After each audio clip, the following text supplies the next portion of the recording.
Hi everyone, my name is Andrea Smith. I'm a mental health facilitator, stress buster and coach, a cognitive behavior therapist.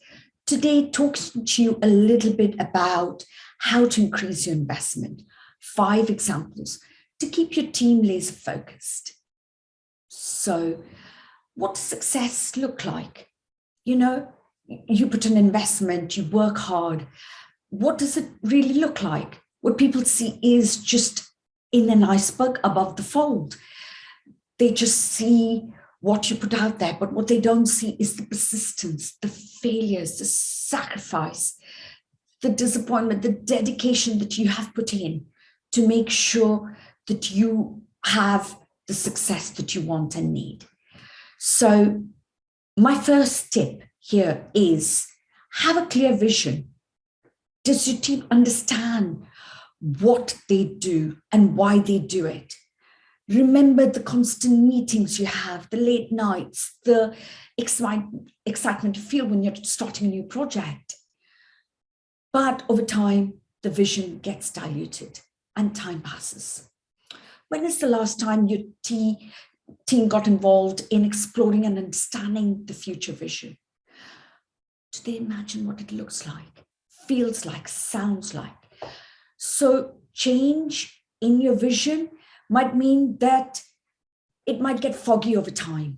Unless everybody fully understands what you're trying to achieve for the success of the business, it just fades away and then people get bored and other things come and the overall picture is not being able to see.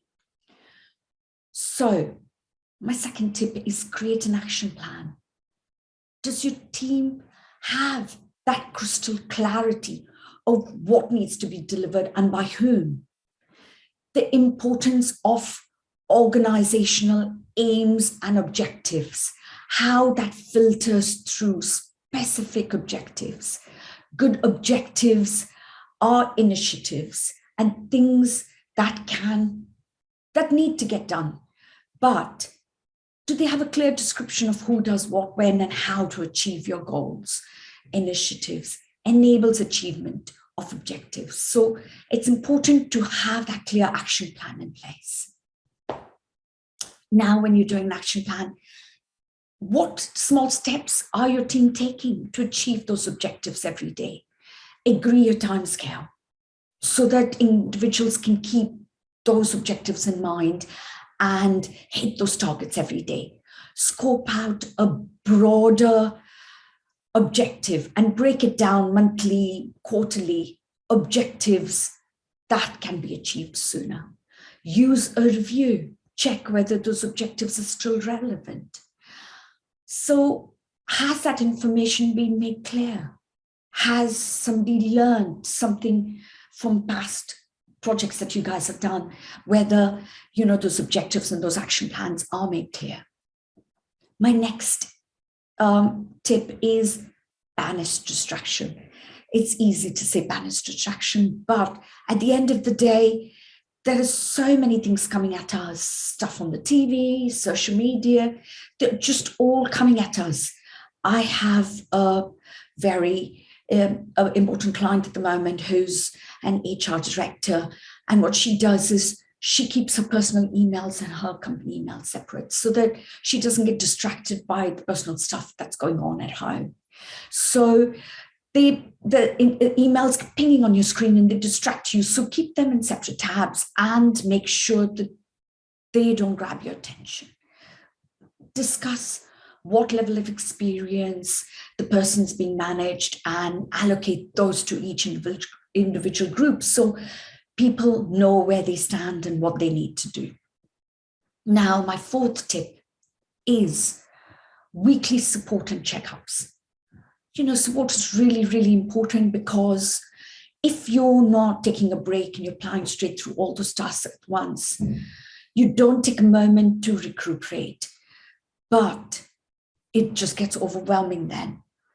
If you ask for support with any sorts of issues in these weekly supports and check-ins, then you'll be able to find those issues and tackle them. You'll be able to understand what team conflicts there are, what challenges there are, and they can be dealt with at source and not later on when it's too late and the project needs to be delivered.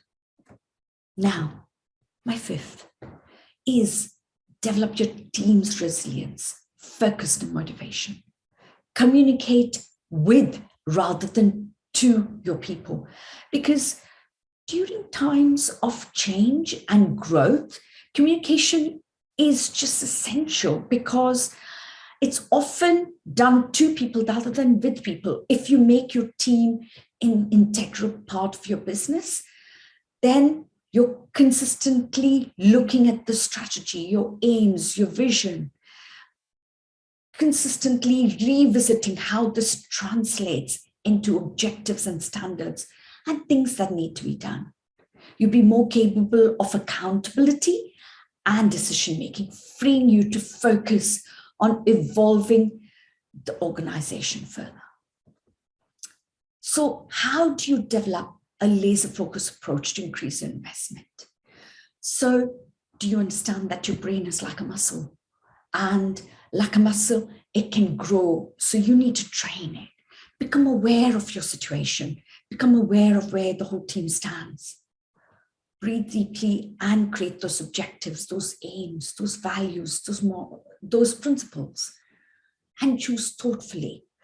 You know, anyone can develop a better focus, but the trick is learning to hone your mind as a well-tuned instrument of productivity and problem solving. And in that way, your team will become more laser focused and will increase your investment.